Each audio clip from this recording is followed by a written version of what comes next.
Chiefs Kingdom. Stop scrolling right now. Arrowhead just erupted with breaking news, and one single number is already shaking the foundation of the AFC West, 29. That isn't a jersey number or a draft pick. It's the brutal reality of where this team stood when the tricks were stripped away.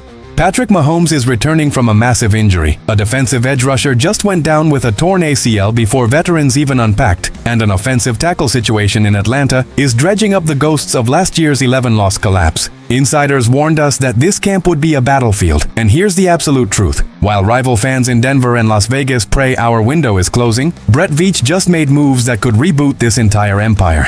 If you bleed red and gold more than you hate the Broncos, hit like and subscribe right now. We start with the former Chiefs line protector whose sudden setback in Atlanta is proving just how razor-thin the margins were in Kansas City.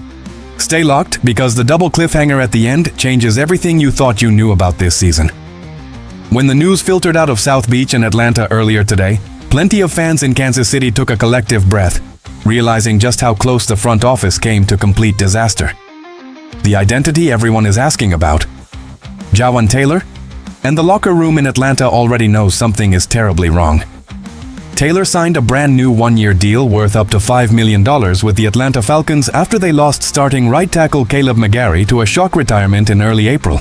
But as camp opens, team reporter Tori McElhaney confirmed that Taylor was immediately dumped onto the physically unable to play list alongside corner Billy Bowman Jr., D'Angelo Malone, and Troy Anderson, without the team even disclosing the exact nature of his condition. For Chiefs Kingdom, watching Taylor sidelined brings back pure nightmares from the 2025 collapse. Remember how that 11-loss nightmare unfolded? Taylor suffered a right ankle injury in Week 9 against Buffalo, then went down for good with a torn triceps in Week 13 against Dallas, completely exposing the team's tackle depth. The Chiefs ultimately moved on from his massive 4-year deal signed back in 2023 due to non-stop penalty issues and those late-season health red flags. But here is where the story gets wild.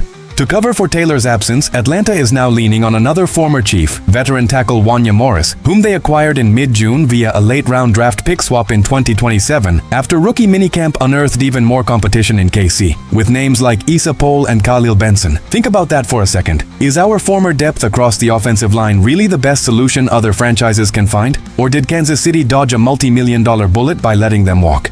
According to league insiders, this active PUP tag means Taylor can return anytime. But if he stays there until late August when roster cuts arrive, Atlanta will be forced to place him on reserve PUP, shelving him for at least 4 games to open the year. With 120 career starts, Taylor has the experience and needs less preseason work than most, but missing crucial camp snaps with a brand new playbook and a fresh offensive coordinator is a guaranteed recipe for communication breakdowns on the field. When you analyze the tactical blueprint Andy Reid operates with, tackle consistency isn't just a luxury. It's the exact oxygen Patrick Mahomes needs to navigate the pocket safely. In Kansas City, Taylor's high penalty count consistently killed drives on second and short, putting unnecessary pressure on a defense that was already playing extended snaps. Now, Atlanta is taking on that exact same volatility while hoping his pass protection holds up once he gets cleared. Meanwhile, Brett Veach restructured our entire upfront philosophy, prioritizing discipline and quick anchor capabilities over bloated veteran contracts. Seeing former starters bounce around the league while struggling to stay on the practice field reinforces the ruthless precision of Veach's roster construction. What makes this even more compelling is how quickly NFL front offices pivot when panic sets in. Atlanta scrambled after McGarry hung up his cleats, paying up to $5 million for a tackle who couldn't even suit up for day 1 of practice, while Kansas City reallocated those resources into versatile younger linemen who fit Spagnuolo and Reid's demands. Every dollar saved on volatile contracts translates directly into retaining core homegrown talent when contract extensions come due. Do you think Brett Veach made the absolute right call moving on from Taylor? Or will our own current tackle depth bite us again this year? Drop your thoughts in the comments right now. But as alarming as that tackle drama is in Georgia, the real bomb just dropped directly on Kansas City's offense, and it proves our biggest weakness was actually worse than any of us admitted. Scouts called it a hidden collapse, and the front office knew the illusion couldn't last another Sunday. For 2 straight years, Chiefs fans watched the running game struggle, but national analysts were constantly pointing at surface-level stats to pretend everything was fine. The revelation? Premier analyst Mina Kimes just went on the Mina Kimes show featuring Lenny and completely shattered that illusion, confirming every fan's worst fear with cold, hard analytics. Kansas City finished 7th in rushing success rate last season, which sounds great on paper, right? But Kaimes broke down the numbers with surgical precision. If you remove quarterback scrambles and short yardage situations like second and short, third and short, or fourth and short, the Chiefs' run game plunged all the way down to 29th in the entire NFL. 29th. That means Patrick Mahomes, facing the highest percentage of light defensive boxes in the league, was single-handedly masking a completely broken ground attack for 2 full seasons. When Mahomes went down with his major injury against Dallas late in the year, the entire offensive structure crumbled because there was zero traditional ground game to fall back on. Opposing defensive coordinators stopped fearing our backfield entirely, dropping 7 or 8 defenders into coverage and daring our running backs to win one-on-one matchups in space. Matchups they lost repeatedly. But here is the massive shift that changes the playoff map. Brett Veach finally stopped trying to patch the hole with middle-tier band-aids and went out and made a statement by signing reigning Super Bowl MVP Kenneth Walker. Adding Walker gives Andy Reid and Eric Bieniemy a legitimate home run threat who excels against stacked boxes, backed up by versatile additions like Emari Demercado and Emmett Johnson. Think about what this does to the board. When defenses face Kansas City in 2026, they can no longer sit in light nickel or dime looks without paying a heavy physical price. Walker's ability to break tackles at the line of scrimmage forces linebackers to step into the box, immediately unlocking single coverage downfield for our explosive wideouts. A dominant ground game gives Mahomes the ultimate safety net as he gets his football legs back, opening up play-action shots that haven't been viable since our championship run in 2022. According to rumors circulating around league circles, Eric Bieniemy is preparing a brand new heavy package featuring multi-tight end sets specifically designed to grind clock and wear down pass rushers in the fourth quarter. No more artificially inflated stats. No more relying on Mahomes to scramble on 3rd and 8 just to keep a drive alive. This is about balance, violence, and controlling the tempo of football games against aggressive AFC contenders. When you look at championship teams across NFL history, every dynasty that sustained long-term success had a reliable physical ground assault to finish games when the weather turned cold in January. By pairing Kenneth Walker with our existing passing attack, Kansas City eliminates the exact weakness that defensive coordinators exploited throughout last year's collapse. If defenses refuse to adjust, Walker will punish them for 100 yards a game. If they adjust, Mahomes will carve them up downfield. Does adding Kenneth Walker instantly give Kansas City a top 10 rushing offense this year? Hit that like button if you believe Walker is about to take this team straight back to the Super Bowl. But just as the offense finds its missing engine, a crushing blow on the other side of the ball just rocked St. Joseph before the first full padded practice even began.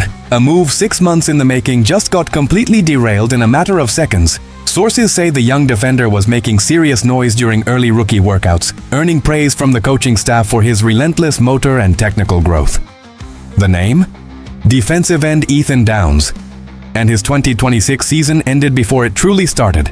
News broke through Chiefs Digest insider Matt Derrick that Downs suffered a devastating torn ACL in his left knee during the early days of camp, as rookies and quarterbacks reported ahead of veterans at Missouri Western State University. The 23-year-old edge rusher came to Kansas City as an undrafted free agent out of Oklahoma in 2025. Originally spending time with Jacksonville before the Chiefs snatched him up for their practice squad and promoted him to the active roster on Christmas Eve. In his limited action, Downs showed insane potential, recording 5 tackles and a forced fumble in just 1 game while making immediate noise on special teams. After a stellar college career featuring 32 tackles for loss and 12.5 sacks as a 3-year starter for the Sooners, Downs signed a 2-year, $1.845 million contract with Kansas City. KC insiders noted he was a lock to win a spot at the back end of the defensive line depth chart. Instead, he is heading straight to injured reserve, though KC retains his rights as an exclusive rights free agent in 2027. Losing a disciplined defender like Downs right as camp starts forces Steve Spagnuolo to reshuffle his rotational packages early. Spagnuolo's scheme demands high-octane edge play where second-unit defenders step in for 10 to 15 snaps a game to keep key starters fresh for key late-game drives. Without Downs taking those heavy contact reps, the path opens wide open for young names like Tyreek Smith or rookie free agents VJ Anthony and Anthony Dunn to prove themselves under fire. In a long 17-game season, defensive line depth isn't just extra insurance. It is the difference between giving up a late fourth-quarter comeback or closing out a crucial division victory.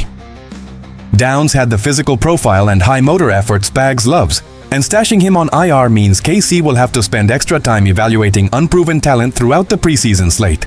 The loss also puts additional pressure on the training staff to manage rep counts closely as heat index levels soar in St. Joseph. Spagnuolo relies heavily on defensive line rotation to execute his famous third down blitz packages, where defensive ends stunt inside to create chaos for opposing quarterbacks. When injuries thin out that rotation, starters take on extra workload early in August, which can lead to fatigue down the stretch. That is why these early camp reps for undrafted rookies aren't just feel-good stories. They are critical auditions for survival in the toughest conference in football. Can Steve Spagnuolo turn another undrafted long shot into our next breakout pass rusher this summer? Leave your prediction in the comments right now. But now, it's time to step back and look at the entire picture, because all three of these massive stories are colliding to create a perfect storm in the AFC. Three massive stories, one explosive training camp. The Jawan Taylor situation in Atlanta proves that Brett Veach made the correct, cold-blooded decision to clean house on the offensive line before bad contracts and health questions crippled our future. The brutal statistical reality exposed by Mina Kimes proves why the front office spent real capital on Kenneth Walker to build an unstoppable, balanced offense around a returning Patrick Mahomes. And the tragic ACL injury to Ethan Downs reminds us that depth in the trenches will make or break this entire 2026 season. Kansas City isn't just trying to bounce back from an 11-loss nightmare. We are rebuilding a dynasty with a far more physical, violent identity. If the Chiefs execute on these tactical shifts, the rest of the AFC West is in deep trouble. The division still runs through Arrowhead Stadium, but only if this revamped roster can survive the grueling heat of St. Joseph. Now, here is what I need from Chiefs Kingdom right now. 1. Smash that like button if you know Patrick Mahomes and Kenneth Walker are taking us back to the promised land. 2. Drop a comment with your exact record prediction for this regular season. Are we winning 12 games, 13 games, or going all the way to the top seed? 3. Hit subscribe immediately because every single new subscriber makes Raiders and Broncos fans lose their minds, and we are covering every single beat of this championship chase. But listen carefully because here is the edge of the cliff. Insiders are reporting that Brett Veach isn't done yet, and a free agent pass rusher was just spotted arriving at the team facility for a medical check that could result in a contract within 48 hours. On top of that, rumors are swirling out of Las Vegas that a key rival star is threatening a holdout that could shatter their locker room before Week 1. Which domino falls first, Kansas City's new signing or the Raiders' total collapse? That story drops next. Stay locked, Chiefs Kingdom. We ride together and we'll see you in the next update.